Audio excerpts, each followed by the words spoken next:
घने जंगल में चारों ओर सन्नाटा पसरा था। पक्षियों की आवाजें हल्की गूंज रही थी।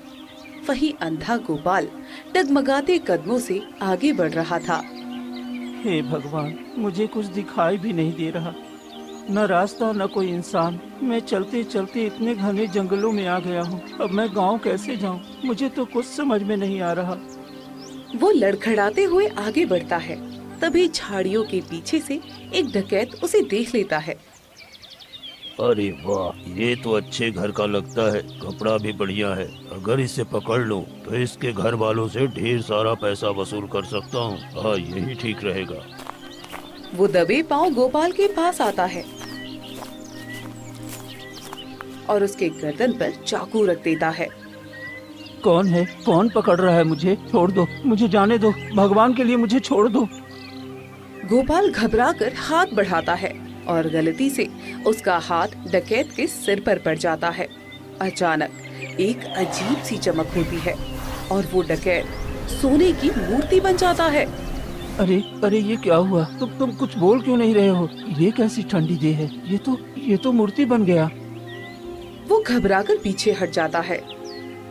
हे भगवान, ये क्या हुआ मेरे साथ? ये इंसान मूर्ति कैसे बन गया? ये कोई श्राप है या वरदान? मुझे तो कुछ समझ में नहीं आ रहा।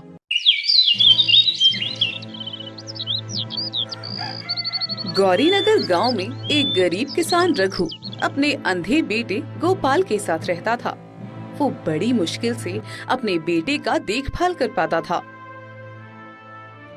गोपाल, मैं जंगल जा रहा हूँ लकड़ी काटने। तुम घर से कहीं मत जाना। मैं जल्दी ही लकड़ी लेकर वापस आऊंगा। उसके बाद मुझे खेत भी जाना है, ठीक है? जी पिताजी, मैं कहीं नहीं जाऊंगा। यहीं पर आपका इंतजार करूंगा। रघु कुल्हाड़ी लेकर घने जंगलों की तरफ चल देता है।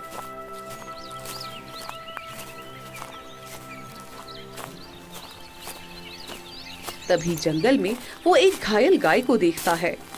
अरे, इतने घने जंगलों में भला एक घायल गाय क्या कर रही है? मुझे देखना चाहिए, वो ठीक है या नहीं। तुम मेरी मदद कर दो। मेरे ऊपर एक शेर ने हमला किया है। मेरी बछड़ी को मैंने झाड़ियों के पीछे छुपा दिया है। तुम उसकी देखभाल करो। भगवान तुम्हारा भला करेगा। कभी कोई तकलीफ नहीं होगी। तुम तो बोलती हो, तुम कोई साधारण गाय नहीं लगती।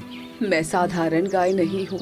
मुझे वरदान मिला है कि मैं कुछ इंसानों से बातें कर सकती हूँ और सिर्फ जो नेक इंसान होगा वही मेरी भाषा समझ सकेगा। यानी कि तुम मेरी भाषा समझ रहे हो तो दिल के तुम बहुत नेक इंसान हो। मुझ पर एक एहसान करो। मेरी बछड़ी को ले जाओ और उसकी देखभाल करो। तुम्हारी बछड़ी वो ठीक तो है ना? हाँ, वो ठीक है, पर शेर किसी भी वक्त उसे मार देगा। मुझ पर रहम करो और मेरे बच्चे को अपने साथ ले जाओ।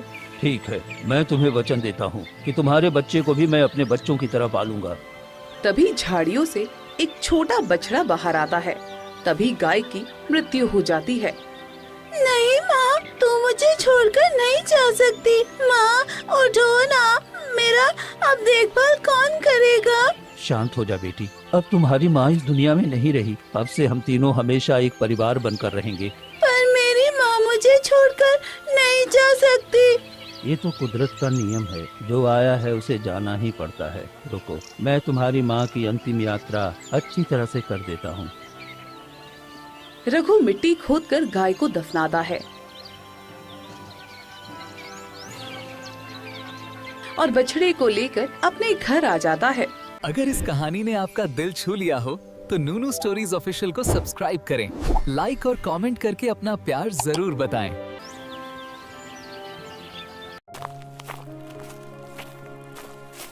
पिताजी, आपके आने में इतना वक्त कैसे लग गया? आप ठीक तो है ना? हाँ, मैं बिल्कुल ठीक हूँ बेटा। और देखो बेटा, तू कहता रहता था ना तेरा कोई अच्छा दोस्त नहीं है। मैं तुम्हारे लिए एक अच्छा दोस्त लेकर आया हूँ। क्या सच में पिताजी? कहाँ है मेरा दोस्त? ये देखो, एक बछड़ी है, एक गाय का बच्चा है जो बिल्कुल अनाथ है। अब हम तीनों एक परिवार की तरह रहेंगे। क्या सच में? तब तो बहुत मजा आएगा पिताजी। लेकिन ये देख नहीं सकता है।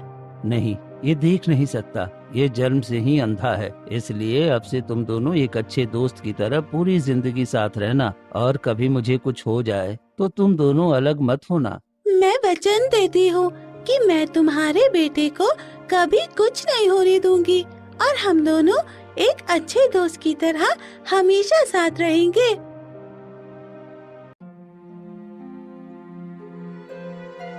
दिन रात की मेहनत से धीरे धीरे समय बीतता है और देखते ही देखते 10 साल बीत जाते हैं। ज्यादा मेहनत और बीमारी के कारण एक दिन रघु की मृत्यु हो जाती है।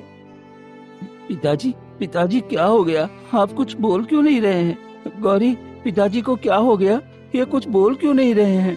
गोपाल पिता की मृत्यु हो गई है। अब वो कभी बोल नहीं पाएंगे। वो हमें छोड़कर चले गए हैं।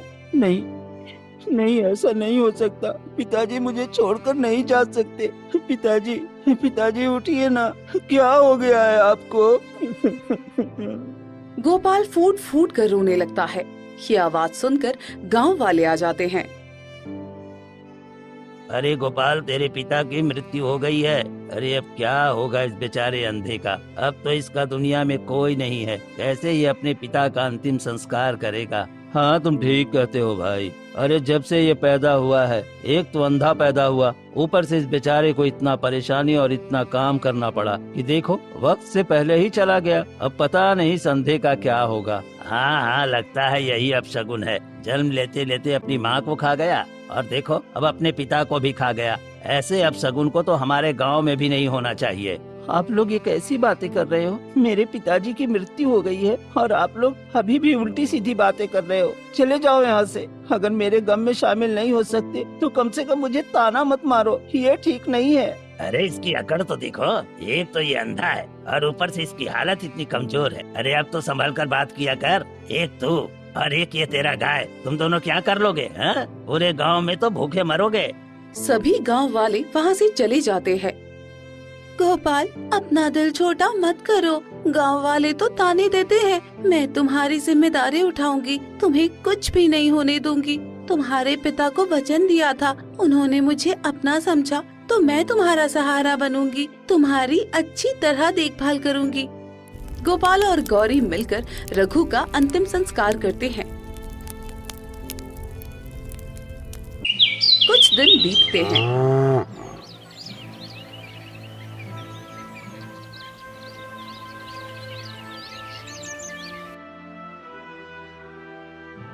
गौरी, मुझे बहुत जोर की भूख लगी है और मुझे कुछ भी दिखाई नहीं दे रहा। तो मैं क्या बनाऊं, क्या खाऊं? मुझे कुछ समझ में नहीं आ रहा है। मैं कुछ खाने का इंतजाम करके आती हूँ। गौरी घर से निकलकर गांव वालों के पास जाकर खड़ी हो जाती है। कोई कुछ खाने को दे दो। ये गाय यहाँ पर क्या कर रही है? लगता है हमसे कुछ कह रही है। अरे गाय भला कैसे बोल सकती है? तुम्हें जरूर कोई नशा हुआ है। अरे जा जा जा यहाँ से। तेरा साया हमारे ऊपर मुसीबत लाने वाला जैसा है। जा जा यहाँ से। गौरी को भगा दिया जाता है और वो कई जगह मदद मांगती है, लेकिन कोई उसकी मदद नहीं करता। थक हार कर गौरी घर वापस आती है।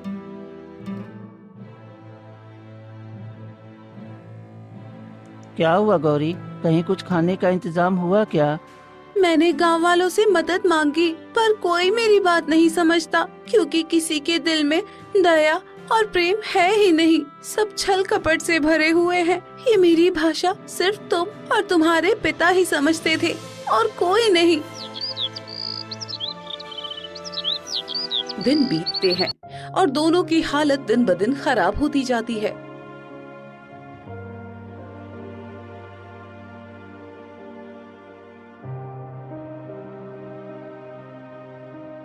गौरी, चलो मैं तुम्हारे साथ चलता हूँ, शायद कोई हमारी मदद कर दे। दोनों एक गांव वाले के पास जाकर कहते हैं,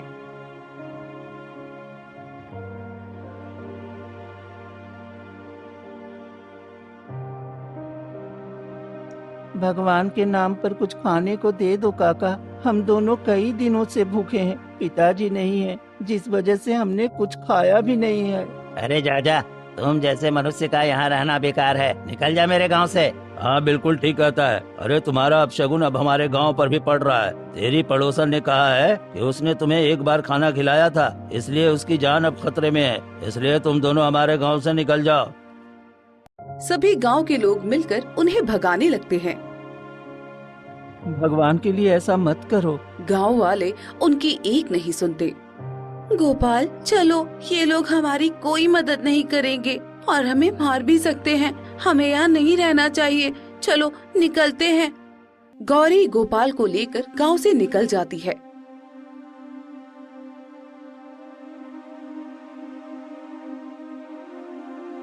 और घने जंगलों की तरफ चली जाती है।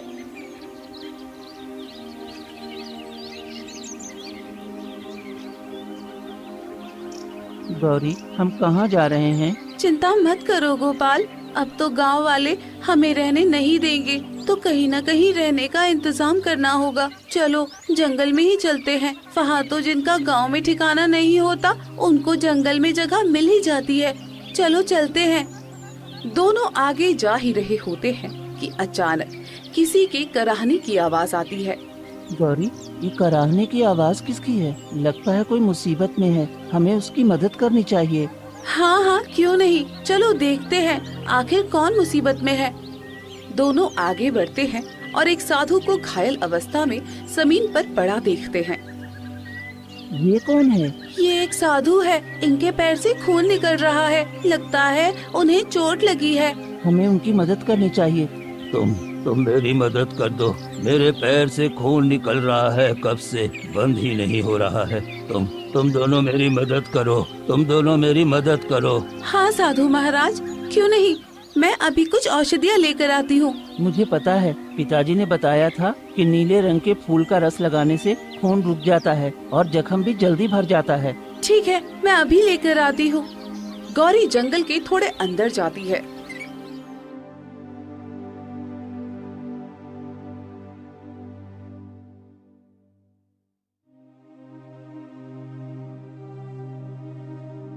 और नीले रंग का फूल लाकर साधु के जख्म पर रख देती है। कुछ देर बाद साधु को कुछ आराम मिलता है। तुम दोनों सच में बहुत अच्छे हो। मैं कई घंटे से मदद मांग रहा था, पर किसी ने मदद नहीं की। तुम दोनों दिल के बहुत नेक हो, तुम्हें इसका फल जरूर मिलेगा। ये मेरा वरदान है, और तुम्हारी आंखें न होते हुए भी तुमने बहुत अच्छा काम किया है। तुम दोनों की दोस्ती हमेशा यूं ही बनी रहे। साधु वहाँ से चले जाते हैं। चलो, हमारी किसी ने तो तारीफ की, वरना इतने दिनों तक तो सब हमें अपशगुन ही कहते रहे। हाँ गोपाल, अच्छाई का भी दिन आता है, और देखना एक दिन सब हमारी दोस्ती की तारीफ करेंगे। दोनों आगे बढ़ते हैं कि तभी एक रहस्यमयी आवाज आती है। रुको तुम दोनों। बेटी गौरी, तू कहाँ जा रही है? और तुम बहुत परेशान लग रहे हो। कौन बोल रहा है? यहाँ तो कोई दिखाई नहीं दे रहा है, फिर कौन है? गौरी, लगता है ये कोई भूतिया जगह है, चलो वापस चलते हैं। डरो मत बेटी, मैं कोई और नहीं बल्कि तुम्हारी माँ हूँ। माँ, तुम कहाँ से बोल रही हो माँ? हाँ, यहीं पर मेरी मृत्यु हुई थी और मैं तुम्हें एक वरदान सौंपना चाहती हूँ। कुछ याद आया? हाँ माँ, तुम मुझे छोड़कर क्यों चली गई माँ? मुझे बहुत याद आती हो तुम, और अब सब लोगों ने हमें गांव से बाहर निकाल दिया है। डरो मत बेटी, मैं तुम्हारी तकलीफें देख रही थी, इसलिए मैं यहाँ से न जा सकी। पर मैं जानती थी कि तुम दोनों एक ना एक दिन यहाँ जरूर आओगे, इसलिए मैं तुम्हारी प्रतीक्षा कर रही थी। गोपाल, मैं तुम्हें एक वरदान देना चाहती हूँ। तुम जिसे भी छुओगे वो सोने की चीज बन जाएगी। जिस प्रकार गांव के लोग तुमसे नफरत करते थे, उसी प्रकार अब तुम्हारी इज्जत करेंगे। क्या सच में? हाँ, अब से तुम्हारी जिंदगी की सारी तकलीफें खत्म हो जाएंगी। ये मेरा वरदान है। तुम्हारे पिताजी ने मेरे बच्चे को बचाकर मुझ पर जो एहसान किया है, वो आज मैं एहसान पूरा कर रही हूँ। अब तुम गांव जाओ, सब सही होगा। चलो गोपाल, अब हम गांव में चलते हैं। देखना सब हमारी इज्जत करेंगे और तुम्हारी तारीफ करेंगे। हाँ गौरी, आज तुम्हारी माँ से इतना अच्छा वरदान जो पाया हूँ। दोनों गांव की तरफ आगे बढ़ते हैं। मुझे बहुत जोर की प्यास लगी है गौरी, रुको ना, किसी के घर के पास रुको, मुझे उनसे पानी लेना है। हाँ ठीक है, पास में एक घर है, चलो वहीं चलते हैं। दोनों पास के घर में पहुँचते हैं। घर में कोई है क्या? मुझे बहुत प्यास लगी है, मुझे थोड़ा सा पानी दे दो। तभी एक औरत पानी लेकर आती है। ये लो, मैंने तुम्हारे लिए पानी लाया है, पी लो। गोपाल ग्लास लेकर पानी पीता है और जैसे ही ग्लास उसके हाथ में रहता है वो ग्लास सोने का बन जाता है। ये सब देखकर सभी दंग रह जाते हैं। ये क्या, ये ग्लास सोने का बन गया? ये कैसे हुआ? किसी के छूने से मेरा साधारण गिलास सोने का बन गया। तुम कोई साधारण इंसान नहीं हो, तुम जरूर कोई जादूगर हो। नहीं, मैं कोई जादूगर नहीं हूँ। मुझे वरदान मिला है कि मैं जिसे भी छूऊंगा वो सोने का बन जाएगा। तुमने मेरी सारी गरीबी दूर कर दी, तुमने मेरी बहुत बड़ी तकलीफ हल कर दी। भगवान तुम्हें हमेशा खुश रखे। औरत खुश होकर वहाँ से अंदर चली जाती है। हमने एक गरीब की तकलीफ दूर कर दी, चलो अब अपने घर चलते हैं। दोनों गांव की ओर बढ़ते हैं कि कुछ दूर पर गांव वाले उन्हें देख लेते हैं। अरे ये लोग फिर हमारे गांव में आ गए। अरे मारो इन्हें, इन्हें गांव में आने की हिम्मत कैसे हुई? सभी गांव वाले उन पर टूट पड़ते हैं। तभी भीड़ में से एक आदमी गोपाल को धक्का देता है। छोड़ो मुझे, छोड़ो मुझे, छोड़ो मुझे, मत मारो मुझे, छोड़ो मुझे, मत मारो। और अचानक वो आदमी सोने की मूर्ति बन जाता है। अरे ये क्या, ये मनोज सोने की मूर्ति बन गया, ये कैसे हुआ? लगता है इसके हाथ में कोई जादू है, इसके छूने से ये सोने की मूर्ति बन गया। अब भागो यहाँ से, अरे भागो वरना हम सबको मूर्ति बना देगा। सभी गांव वाले भागने लगते हैं। अब हम क्या करें? यहाँ तो हमने एक आदमी को मूर्ति बना दिया। मुझे ये नहीं करना था, मैं ये नहीं चाहता था। अब मैं क्या करूँ? तभी एक औरत दौड़ती हुई आती है और गोपाल का पैर पकड़ लेती है। भगवान के लिए मेरे पति को ठीक कर दो, ये मेरा इकलौता सहारा थे। अगर इन्हें कुछ हो गया तो मैं अपने बच्चों को कैसे पालूंगी? मैं तुमसे विनती करती हूँ, इन्हें फिर से इंसान बना दो। गोपाल, अब तो मुझे भी समझ में नहीं आ रहा है कि अब हम क्या करें। उसी समय एक तेज रोशनी फैलती है और साधु महाराज प्रकट होते हैं। सभी गांव वाले जुटते हैं। तुम सबको जरा भी शर्म नहीं आती? एक मासूम इंसान के साथ ऐसा व्यवहार करते हुए, क्या यही तुम्हारा धर्म है? महाराज हमें माफ कर दीजिए, हमसे गलती हो गई, पर इसने तो एक इंसान को सोने की मूर्ति बना दिया। अब बताइए ये फिर से इंसान कैसे बनेगा? जब ये साफ हो गया है कि इसके हाथ में जादू है तो हम इसके साथ गांव में कैसे रहें? साधु महाराज, आप यहाँ? हाँ बेटा, मैं यहाँ हूँ। तुमने मेरी मदद की थी तो भला मैं तुम्हें कैसे अकेला छोड़ सकता था? मुझे माफ कर दीजिए महाराज, मुझे क्या पता था कि मेरा ये वरदान अब शाप में बदल जाएगा। मुझे दिखाई नहीं देता था, इसलिए गलती से मैंने उस व्यक्ति के सिर पर हाथ रख दिया और वो सोने की मूर्ति बन गया। कृपया इसे फिर से इंसान बना दीजिए। मैं ये नहीं चाहता कि मेरी वजह से कोई परेशान हो। बेटा, तुमने मेरी जान बचाई थी। तुम्हारे पिता के कर्म और तुम्हारी सच्चाई ने तुम्हें इस वरदान का अधिकारी बनाया है। गांव वाले तुम्हें अब शगुन कहते थे क्योंकि उन्हें तुम्हारी सच्चाई नहीं दिखी, लेकिन अब मैं तुम्हें एक और वरदान देता हूँ। तुम्हारी आंखें इसी क्षण ठीक हो जाएंगी। तभी एक तेज रोशनी फैलती है और गोपाल की आंखों की रोशनी वापस आ जाती है। ये क्या है? मैं देख सकता हूँ साधु महाराज, मैं सच में देख सकता हूँ। ये कैसा चमत्कार हुआ? अब तो मुझे सब नजर आ रहा है। अब मैं इस दुनिया को देख सकता हूँ। हाँ, मैं इस दुनिया को देख सकता हूँ। ये तुम्हारी सच्चाई और दया का फल है बेटा। अब तू हमेशा देख सकेगा। और याद रख, ये जो सोने का वरदान है ये तेरा है, पर इसका उपयोग केवल जरूरतमंदों की मदद के लिए करना। जब तू अपने हाथों से किसी के सच्चे मन से मदद करेगा तो तेरा वरदान सच्चा फल देगा। मैं वादा करता हूँ महाराज, मैं इस वरदान का उपयोग सिर्फ भलाई के लिए ही करूँगा। मैं किसी को नुकसान नहीं पहुँचाऊंगा। तभी एक तेज प्रकाश फैलता है और साधु महाराज धीरे धीरे गायब भी हो जाते हैं। गोपाल, हमें माफ कर दो। हमने तुम्हें क्या क्या नहीं कहा, लेकिन तुम तो सच्चे दिल वाले हो। तुम्हारा वरदान तो भगवान का आशीर्वाद है। गोपाल धीरे से उस व्यक्ति की मूर्ति को छूता है जो सोने में बदल गया था। पल भर में वो फिर से इंसान बन जाता है। अरे ये तो फिर से जिंदा हो गया। मतलब एक बार छूने से चीजें सोने की बन जाती है और दोबारा छूने से फिर वैसी ही हो जाती है। हाँ, अब किसी को डरने की जरूरत नहीं है। अब ये वरदान किसी को नुकसान नहीं पहुँचाएगा, बल्कि सबकी भलाई करेगा। गांव वाले भावुक होकर गोपाल के पास आते हैं। बेटा अब से तू हमारा बेटा है। हमने तुझे बहुत गलत समझा था। आज से तेरी और गौरी की इज्जत पूरे गांव में होगी। देखा गोपाल, माँ का वरदान अब सबके काम आ रहा है। अब कोई गरीब भूखा नहीं रहेगा, कोई अकेला नहीं रहेगा। हाँ गौरी, आज मैंने सीखा कि वरदान का असली मतलब क्या होता है। किसी के चेहरे पर मुस्कान लाना। उस दिन के बाद से गांव में फिर कभी किसी ने गोपाल को अपशकुन नहीं कहा। गांव के हर गरीब इंसान की मदद गोपाल और गौरी मिलकर करते रहे और सभी गांव वाले खुशी खुशी अपना जीवन बिताने लगे। अगर इस कहानी ने आपका दिल छू लिया हो तो नूनू स्टोरीज ऑफिशियल को सब्सक्राइब करें, लाइक और कमेंट करके अपना प्यार जरूर बताएं।